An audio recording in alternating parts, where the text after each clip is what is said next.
May na-receive tayong question na related sa gulong at kung may expiration ba ang ating gulong. Hello mga paps, I'm Kuya Shane at yun, expiration ng gulong sabi ng mga manufacturer, kaya naman daw magtagal ng ating gulong up to 10 years. Kung yan ay properly store, kumbaga hindi siya nasisinaga ng araw, nasa magandang storage siya, kaya namang magtagal ng 10 years ang ating gulong.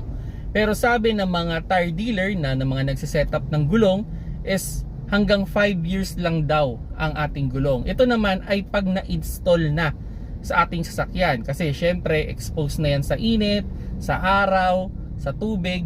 So marami na siyang reason para mag-expire. Unlike nung naka-store siya, mas matagal yung expiration niya. Kaya kung kayo ay bibili man ng gulong, kung yung gulong na bibilhin ninyo ay yung naka-display sa labas, mag-base na kayo dun sa kung kailan ginawa yung gulong. Pero kung yung gulong naman ay naka-properly store naman, well, you could base dun sa time na in-install yung gulong ninyo. Kaya yes, may expiration ng gulong, depende na lang yan kung saan nyo binili.